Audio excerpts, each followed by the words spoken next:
The library was supposed to be a refuge. Rain lashed against the old brick building, but inside, the scent of aged paper and leather was a comforting embrace. I settled into a plush armchair, a forgotten novel cradled in my hands. Silence, punctuated only by the rhythmic tick of the grandfather clock and the soft snores of an elderly man a few aisles over. Perfect. Then, a sound pierced the quiet, a book thudding to the floor from a distant shelf. Curiosity piqued. I marked my page and ambled towards the source. The library was vast, a labyrinth of towering shelves stretching into the shadows. As I ventured deeper, the air turned strangely still, the silence suffocating. Reaching the aisle where the book fell, I found a single worn volume lying open on the floor. The pages were filled with a language I didn't recognize, symbols that writhed and danced before my eyes. A primal fear coiled in my gut, urging me to turn back.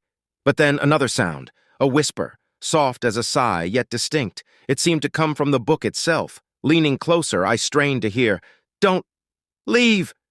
The whisper chilled me to the bone. Something in the tone, a desperate plea, held me there.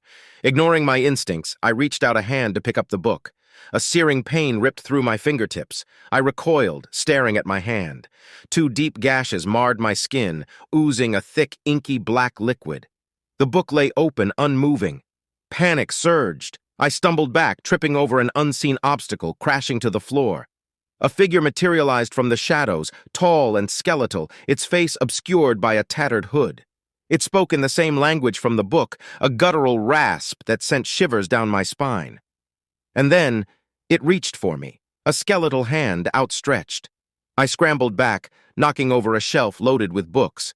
They tumbled down, creating a barrier between me and the figure. The figure let out a screech, a sound that seemed to tear at the fabric of reality. Desperate, I grabbed a fallen book and hurled it with all my might. It struck the figure square in the chest, tearing the hood back momentarily. A face unlike anything human stared back at me, eyes burned with unholy fire, and a fanged maw twisted in a silent scream. Then, with a final earth-shattering roar, the figure and the books disintegrated into a swirling vortex of darkness. The darkness pulsed, then sucked itself back into the gap between the shelves, leaving behind an unsettling silence.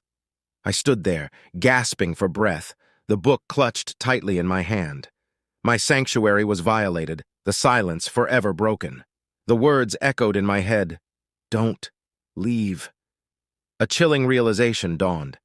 Maybe the book hadn't wanted me to leave. It had wanted me to stay, to take its place.